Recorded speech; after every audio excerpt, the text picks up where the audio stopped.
Welcome to Fun and Fundraising, everybody, the podcast where we talk with people behind top nonprofit galas and signature fundraising events to showcase how they positively transform their communities. I'm your host, Rob Giardinelli, and today I'm so thrilled to have a wonderful special guest on. So we have Lance Avery Morgan, better known to some as DJ Lamb, and we're going to talk about today the importance of music to elevate your events. And one way to do that is through DJs. So some people will say, do I do a cover band or do I do a DJ? It really depends on your audience.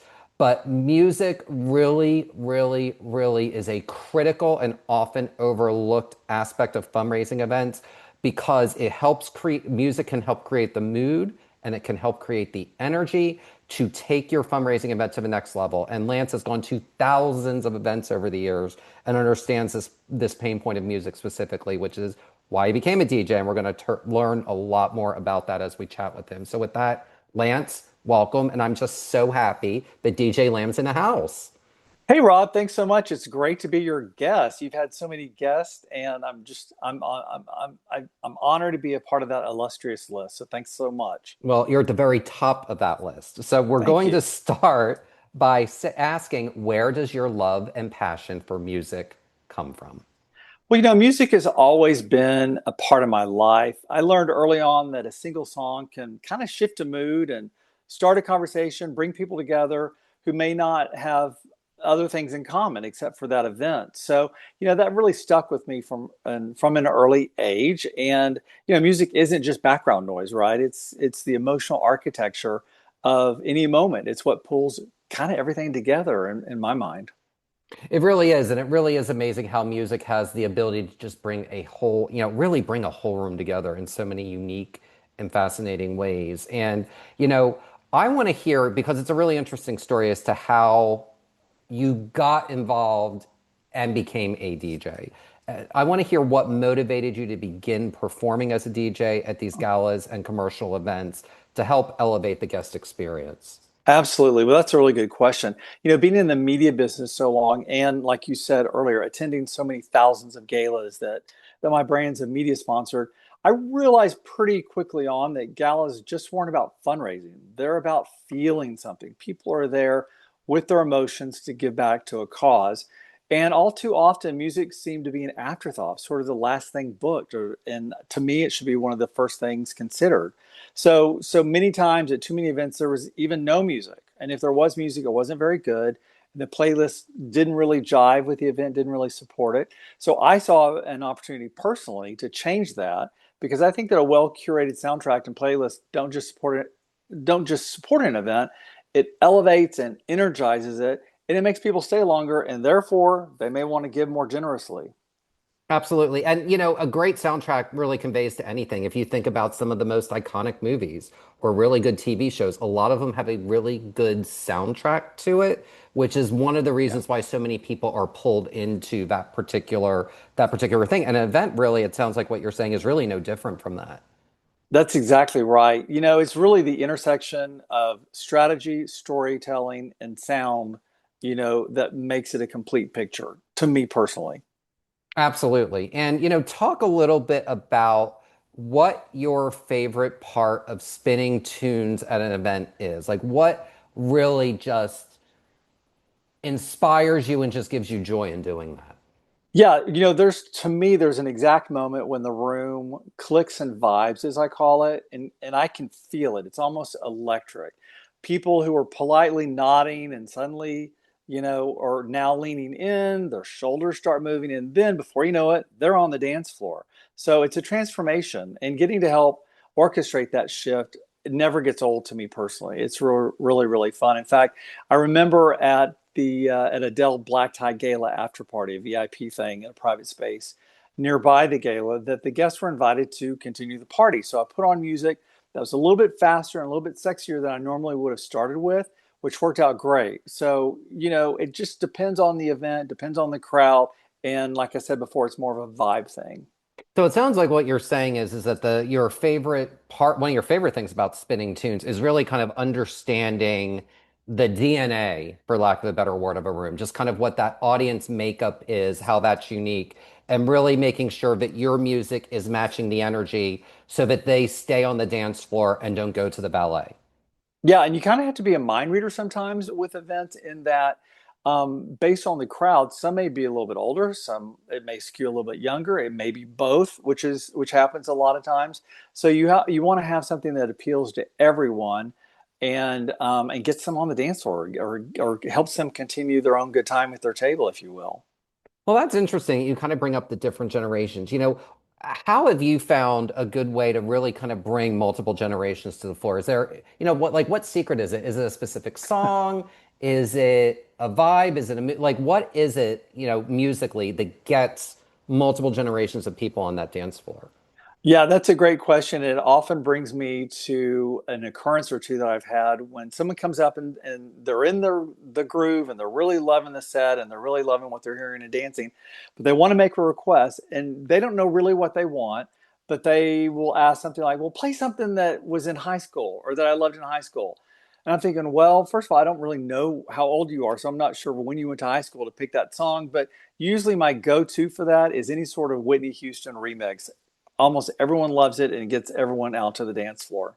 Well, who doesn't want to dance with somebody and somebody who loves them? I mean, there you Exactly. go. I mean, that's exactly who wouldn't love how Whitney, brings people together, and she really has for gosh, decades. So really, anyone that's under 70, pretty much anymore, is going to hit to the dance floor to any one of her, any one of her tunes. But Yeah. talk a little bit about because you've been to so many top events all over the world over the years. How does music help elevate a successful gala or event that takes it from a 10 to a 20? For me, music is an emotional through line. It sets the tone when the guests arrive, it underscores key moments, and it releases energy when it's time to celebrate. In fact, without all those elements, an event can feel pretty flat, even if everything is beautiful and if the table settings are gorgeous and everyone looks impeccable.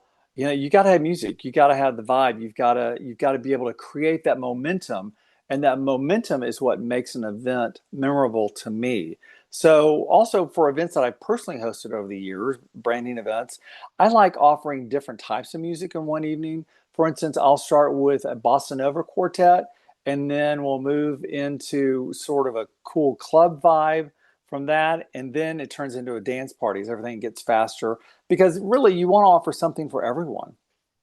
Well, absolutely. And, different people are going to respond and vibe to different things. And if you keep changing the music up, and this is kind of what I found with music now that you say that, often if there's a shift in music during a program, I've seen plenty of people they'll stop talking to the person to their left and they'll start talking to the person to their to their right. So talk a little bit about that kind of like during the night that how important it is to really kind of be paying attention to those moments so that the energy stays high. And I think that's where people kind of struggle with music because I think people think about music primarily as an after party vehicle. I am starting to see it more at things like cocktail hour and stuff, but really it still seems to be something that so many nonprofits think of almost exclusively as an end of night proposition when it's really not. Right. So the question for nonprofits is, do you know or understand your audience? And that means not just the demographics, but the mindset, the expectations for the evening, and the energy. I mean, from a DJ standpoint, anyone can play songs. To me, the real value is knowing why those songs matter to that specific crowd.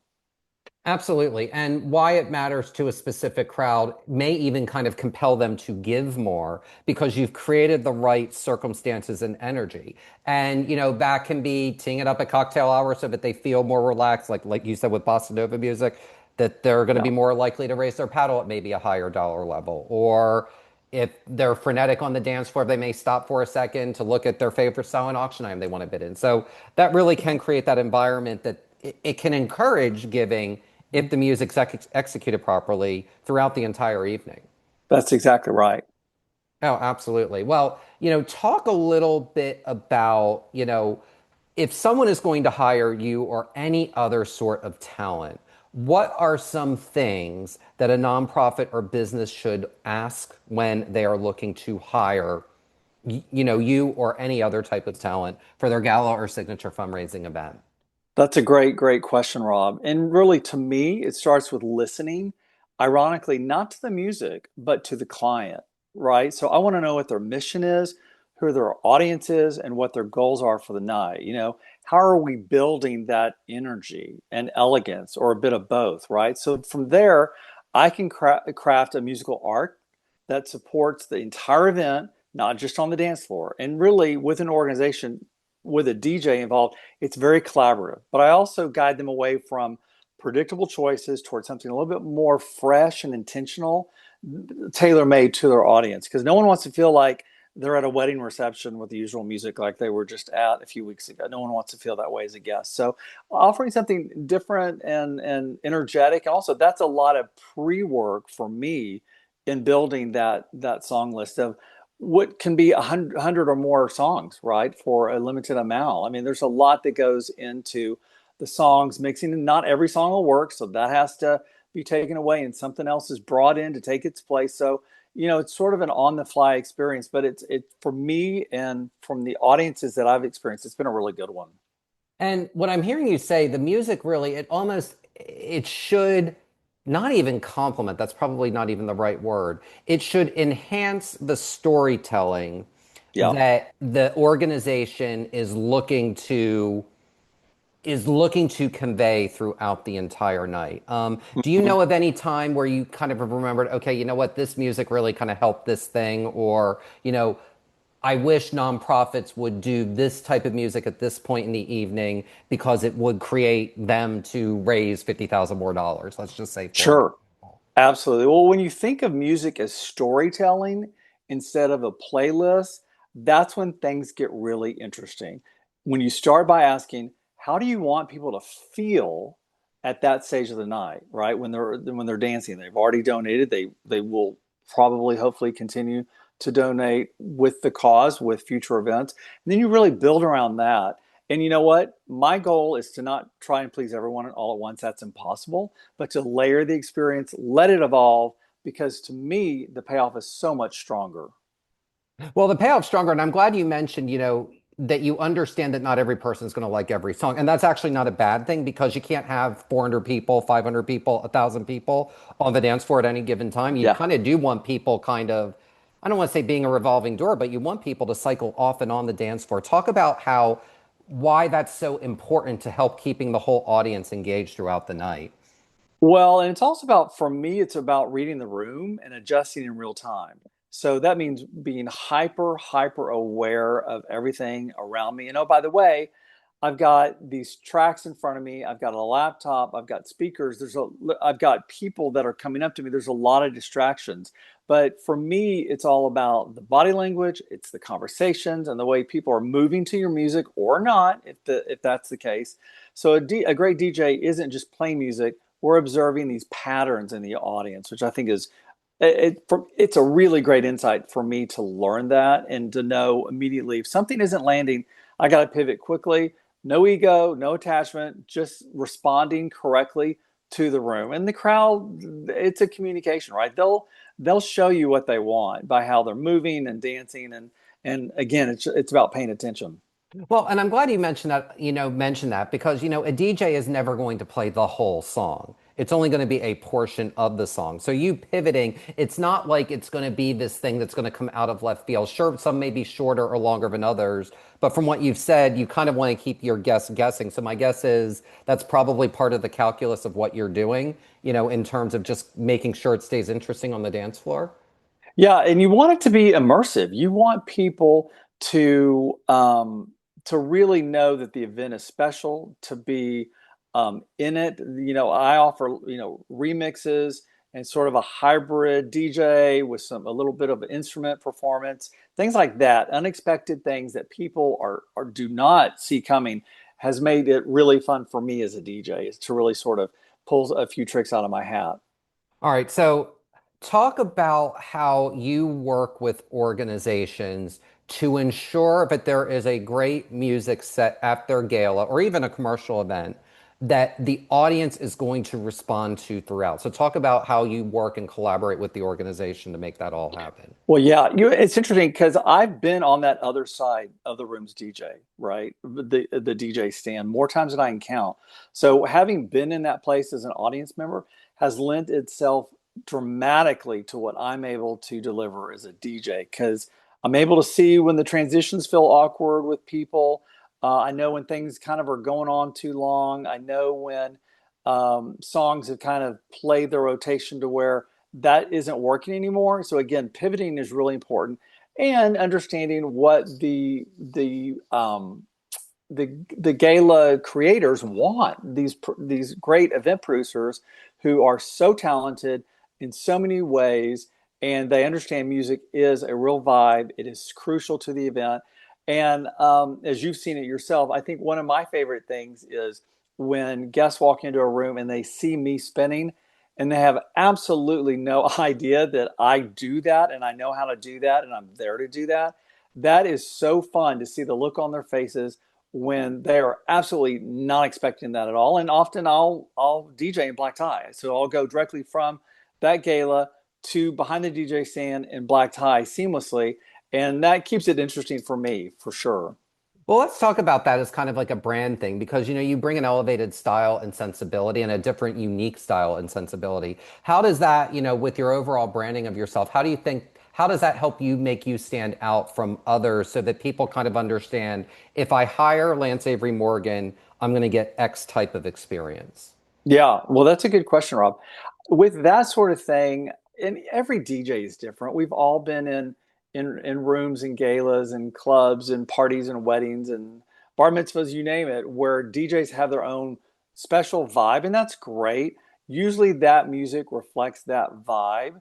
So it's a little bit more narrow than what I like to project. I mean, I like to do really not only super current stuff that's on the Billboard, Hot 20 list, Hot 100 list, but also to go back a little bit with a little bit of fun nostalgia and, like a remix Nancy Sinatra that people are not expecting, right? So a great remix and, that can sort of bridge that 30-year gap, if you will, which I think it's fun. And again, I'm in the people business, so observing this for so long has really worked in my favor as a DJ. Well, I love how you use music to bring people together. And that kind of goes to my next question, which is kind of a variation of that. So let's say someone is hosting their first annual event. Hmm. What advice would you give to creating a set of music or music sets so it resonates with their audience, so it becomes one of those, and I know you and I have both been to them over the years, just one of those lightning in a bottle first year events. There aren't that many that happen, but when they do, there's just something there. And music big, is a big component of those lightning in a bottle events. Absolutely. Well, one thing that I like to think of is, okay, what are these guests going to take home with them experientially? What is the feeling on that car ride home from when they get their car in the valet to on the ride home? What is that experience that they've had with the event, with the music, with the fundraising element, with the live auction, with the paddles up, with the pre-cocktail party, the after party, if that happens? What is that feeling? And you want people to have the very best feeling. You want them to come back or want to come back to the same event next year, hopefully expecting to see and feel something different, but still elevated, right? We want them to still be engaged. We want them to give. And, their dollars make a real difference in the community. So for any event producer, I would say that instead of music being one of the last decisions, it should be one of your top five decisions of how you want to go with that. Absolutely, because what I'm hearing you say, and one of the very first guests I had on the show, Heidi Marquez Smith, talked about how people remember the feeling, and the music is a really good conduit to help remember the feeling. So if you're playing a good, varied playlist, a 25-year-old, a 55-year-old, and a 75-year-old all may hear a favorite song. And, if they had a really good time dancing, let's say multi-generationally, they're going to remember that song and that feeling and that nonprofit event gave them that feeling. And it's going to compel them to come back the next year and compel an event from a first year event to an annual must attend event for their, in their community. Yeah, because when the event happens, the goal is not to just succeed, but for that feeling to linger, to your point, right? How can you keep them engaged? And nonprofits are so competitive across Texas and really across the world that Fighting for the same amount of dollars is really important, or competing rather, not fighting. Everyone gets along lovely, but competing for the same amount of dollars. So every detail that can be checked off is a win, and to me, that includes music at the top of the detail list. It's a good thing for the nonprofits, and of course, their guests. Absolutely. And, I want to talk a little bit about galas and events and the multi-generation aspect that you brought up earlier, like with Whitney Houston. And I know we were talking in the green room and you had mentioned you had done kind of like a mother-daughter sort of event for, I think it was like a college sorority or something like that. Yeah. What is the secret to creating a playlist so that the parents and the kids or the grandparents and the parents or the grandparents and the kids are getting on the dance floor and having fun together at the same time? Absolutely. Well, sort of that age gap is really interesting to me, especially the mothers and the daughters. It was a big party at the Pershing Private Club, and several hundred people, 500 people were there, and so yeah, it was a little nerve-wracking to gauge what they all want to hear and what would be their favorites. But one young lady came up to me and requested a Frankie Valli song, "Can't Take My Eyes Off of You," as an example. And I thought, well, okay, I've got it and I'll play it, and everyone went crazy for it. So I don't know if it had special significance to a lot of people or just her and everyone bought into that vibe.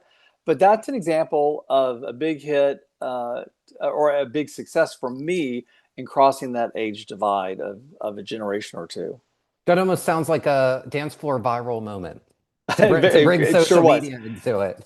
And the really fun thing of being a DJ at a DJ stand is I'm sort of over the crowd a little bit, so I can capture those moments with my iPhone and the videos, and I see it unfold in real time. It's really pretty neat. Well, let's talk about that kind of when when you're kind of overhead. And, you'll probably have a really interesting take on this because you've been on the audience side so many times.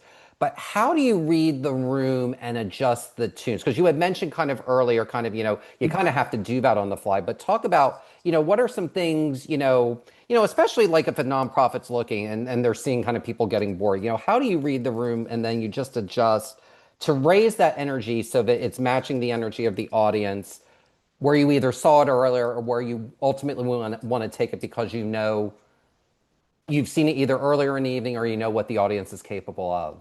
Yeah, another good question. Not to get too inside baseball, but there's something called beats per minute that every song has.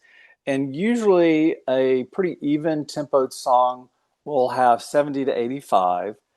If it gets when it gets faster to 110, 120, things are rocking. So going from 70 to 110 with the BPM, it's tough to do well. So you really have to make it sort of gradual. And again, that goes into the shorter snippets of a song and the transitions and getting to that sooner than later. Absolutely. And I'm glad you kind of mentioned going from the beats per minute because it's not you want to be in an electric car and go from 0 to 60 in 3 seconds. It's more, Right. kind of old school where if you've got a manual transmission, you got to kind of go from first to fifth gear. You kind of got Yeah, to make some stops along the way. That's sure. to me kind of how you were kind of describing it in a way that I'm like, oh, okay, I get that. So you kind of want it to be gradual, not sudden, because Yeah. sudden is jarring and people aren't going to know what to do and they'll either tucker out or just get frustrated and they'll leave the dance floor, is what I'm hearing Yeah, you well, say. yeah, and it's tough to get them back on the dance floor when they've left, I've learned. So to keep it within the same beats per minute vibe and the same genre of vibe helps a whole lot. Absolutely. So talk a little bit about what you're seeing entertainment and talent trend wise with galas and signature fundraisers. Kind of what are you seeing from that perspective trend wise with events? Well, we're seeing a lot more events. In fact, this goes for evening galas as well as luncheons. I was just at one last week, and there was a really great DJ spinning for a very large luncheon of probably 500 attendees. And there was sort of a shopping component outside of the ballroom with local retailers, and it was a really cool vibe. You felt like you were at an in-store party for at your favorite boutique or department store, as well as there to attend a very strategic, very goal oriented setting of a nonprofit luncheon. So I thought that was really kind of cool. You're seeing a lot of DJs who are immediately starting their set in the what I call the ante room, the room outside the ballroom, when people sort of trickle out there. There's some bar set up, the party keeps going, or there are separate event venues that are on site, but you may take an elevator to a seventh floor private lounge room thing that's been created just for that event, or it may already be existing. So there's a lot of really neat things that are going. But again, the more things you can offer as a nonprofit, the more things that you can offer your guests, the more they're going to be engaged and the more they're going to stay engaged. Absolutely. And I'm glad that you mentioned, different part of the rooms. And let's kind of talk about like the different parts of the night here. So, like, how does the beginning of the night differ from the middle of the night that differs from the end of the night, just from an overall music perspective, and how you want to kind of be able to create the conditions, because I think DJs and music really create the conditions to maximize giving. Yeah, it is really all about the playlist. And for a DJ to do his or her job ahead of time to create that perfect playlist is it takes a lot of the guesswork out. And I always send the event producers with whom I work a screenshot of what the playlist kickoff is going to be, so they know what those first 10 songs are, and just to confirm that we're on the same page. If they're not what they want, then we can shift. I've never had that happen because that's why they're hiring me, is to have that access to music. I'm very fortunate in that I've collected music almost all of my life, from albums as a kid to cassettes to CDs to now it's all digital. And being able to transfer that music to digital has made me feel very, very fortunate in that I do have a lot of things from which to choose to keep it different and keep the vibe interesting. And the middle of the evening is interesting too, in that the momentum is building, right? It's all about the momentum, the momentum, the momentum throughout the evening, starting with the anticipation at the beginning with the pre-party, with the DJ there setting the vibe, or it could be a quartet, but a DJ can play what a quartet does anyway. And then getting to the middle of the event until where it's at the highest peak at the end of the event, and that's where people are going to the after party, or that's where they're going to listen to more music and really have a great time dancing with their friends and colleagues who are there with them. Absolutely. So it almost sounds like it's almost kind of, I don't want to say like a straight line, but it's almost kind of like a bull market in the stock market where it's Yeah, largely up and the energy is much higher at the end of the night than it is at the beginning of the night because you kind of want to bring people in. It's kind of like, taking steps into the pool instead of doing a yeah, cannonball into the deep end to kind of right. take them along that journey. Does that sound accurate? Absolutely. And my theory, to continue that analogy, is everybody into the pool.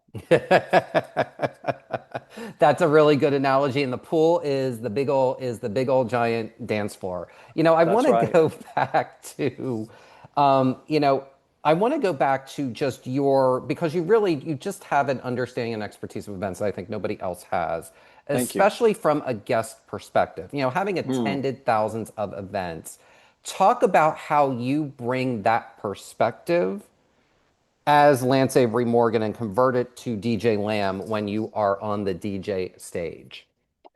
Well, that's another great question. For me, it's all about the personal take with that, of what I've seen, what I would expect, what I would want to see. Doggone it, what I didn't see that was a missed opportunity by whomever the nonprofit or the event production company was. My goal is for there not to be missed opportunities with music, because they can fill in so many of the blanks for event producers and heighten the perceived value of the event. I think that's really important too, is you want everyone to feel like they are special. You want them to, again, to our earlier point, we want them to have the best time ever. Even if they go to two or three of these a week, or if they go to one a year, you want it to be special and different and interesting. So I'm really, really blessed that I've been able to see so many things from both sides of the coin, if you will. So, speaking of special, what makes a song timeless? Ooh, to me, it's what it represents to the listener. I can hear one song and it can be very different with a remixed version that connotes a positive feeling with the guest and a familiarity as well. But yet it's like a whole new ball game to them. They've never heard it mixed that way, and that's always fun too, especially classics and favorites and timeless songs that we all love, whether it's from disco to really fun 90s R&B to a little bit more current stuff with so many great artists that are out there now. I mean, there's a wealth of opportunities like never before for music. No, that's amazing. And I know we're coming up on time here, but I want to end with this one question. You will have a most interesting answer, I'm sure. And I'm actually going to ask you two questions. So the first Okay. is, what do all great galas and signature fundraising events have in common? So that's the Lance Avery Morgan question. And then I got a DJ Lamb question. Okay, great. For me, it's intentionality. What does the event, what does the detail, what does the event production team and nonprofit, what do they want to feel considered, right? So it's lighting to pacing of the music. To me, every event is an emotional journey. They don't just attend, they feel, they connect, they get inspired, they want to feel as part of something bigger. So when that happens, that is a big home run for a nonprofit to and again to have that branding, if you will, of being a really interesting event that people do want to bring others to and have involved in. That to me is the ultimate compliment to a nonprofit is when current supporters want to buy more tables or bring more guests than they did before because they had such a great time at the last one. Absolutely. And the DJ Lamb question is, Okay. Oh boy. what do all great event music soundtracks, playlists, whatever you want to call it, have in common? Ooh, that could go many, many ways. To me, fun is sort of my middle name.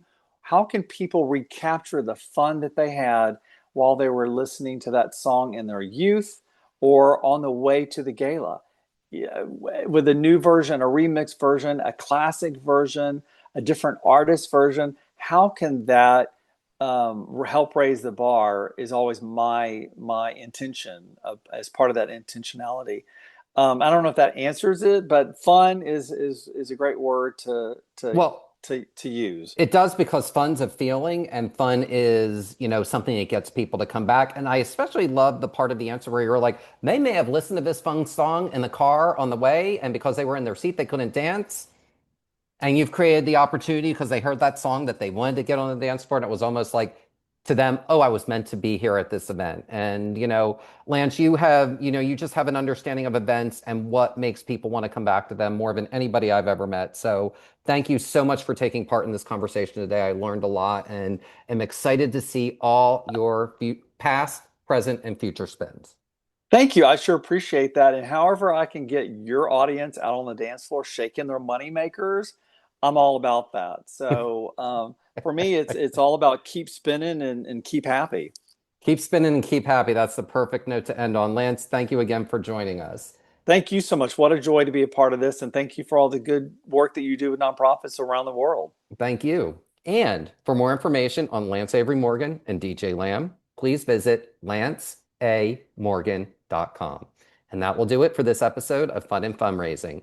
I'm your host, Rob Giardinelli, reminding you to keep it fun, keep it interesting, and your guests will have a great time. Have a great day, everyone, and take care.